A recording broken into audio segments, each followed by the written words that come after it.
everyone. More words while more people die. Putin says he reached an understanding with Trump over the end of Ukrainian war.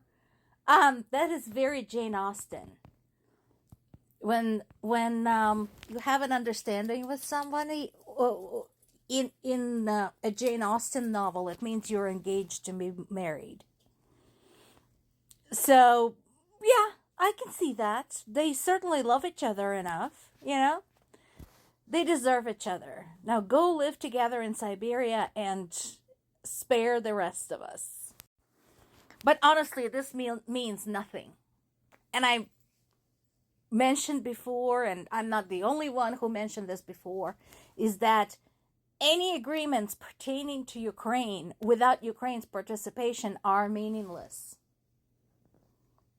It's as simple as that. Ukraine is not your underage child whom you are deciding to send to this school or that school. Ukraine is a country populated by tens of millions of people, all of whom have their own ideas about what their country should be and where it should go. So, whatever Putin and Trump talked about, and whatever understanding, quote unquote, they may have reached means nothing because Ukraine was not present.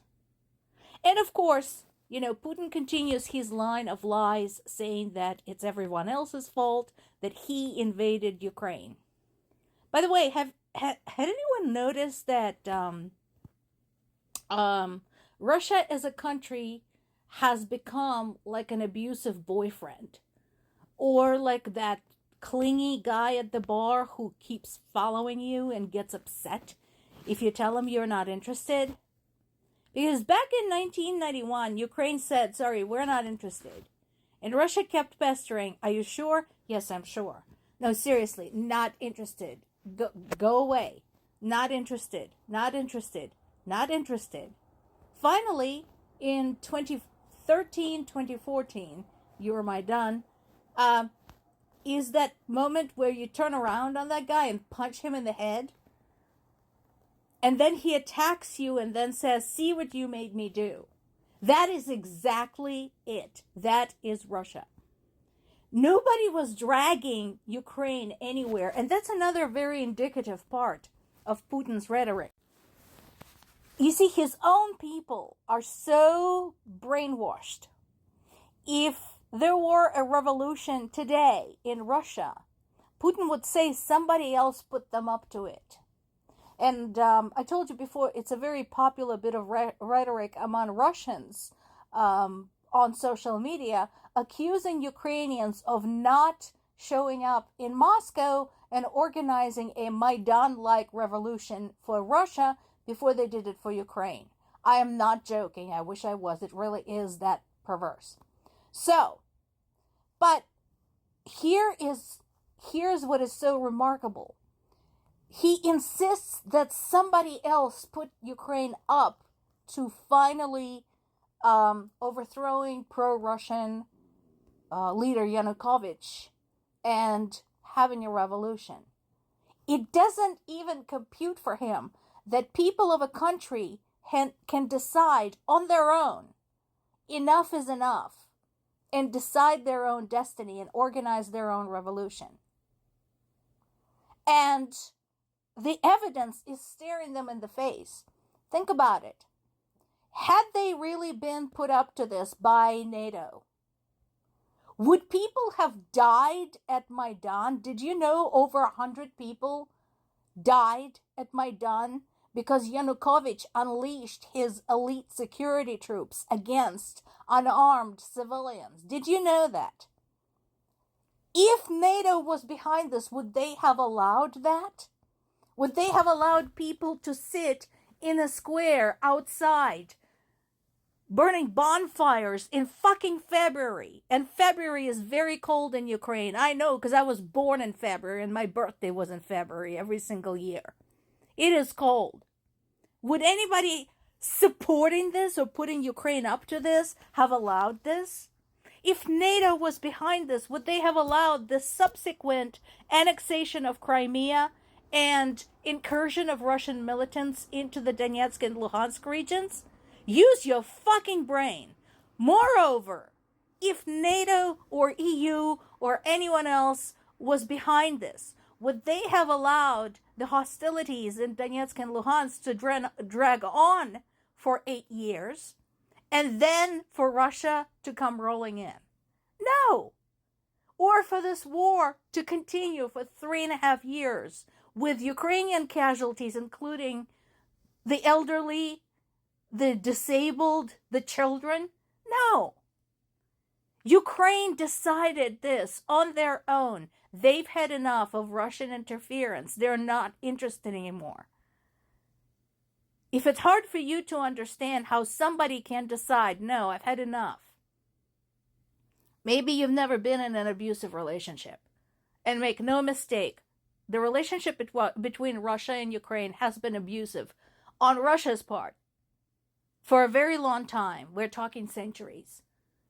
Is it any surprise that people of Ukraine decided on their own, fuck it, we're done? You think on that. Now, there is a conversation about security guarantees. And again, Ukraine has had its bitter lesson back in 1994, when the Budapest Memorandum had been signed. Fast forward to 2014, discovering that it's meant nothing. That's when Crimea was annexed and when Russia moved into Donetsk, Luhansk region. So, they want something different. They don't want just guarantees. They want a clear understanding how these guarantees are going to be enforced. Written up point by point. Because Ukraine at this point cannot afford to just shake hands and trust that somebody will come and help. And of course, none of the rhetoric matters. This is all that matters. Over the past day, 4 people were killed, 27 were injured in Russia's attacks across Ukraine. Explain to me what justified this, specifically this, because this is civilians. We're talking about civilians here. What is the excuse of launching 86 Shahed drones?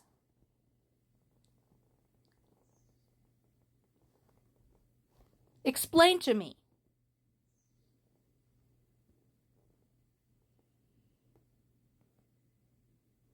The area I showed you yesterday, the area that's next to my parents' house.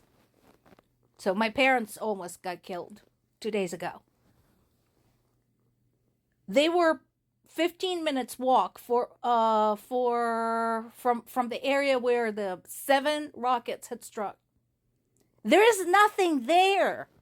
I grew up there. This is like my roaming area. There's a playground there. That's it. There are no military objects there. And the fact that it was not 1, not 2, not 3, but 7 projectiles tells me that no, it was the intentional targeting of civilians. What political jostling for power against NATO justifies that? The answer is none.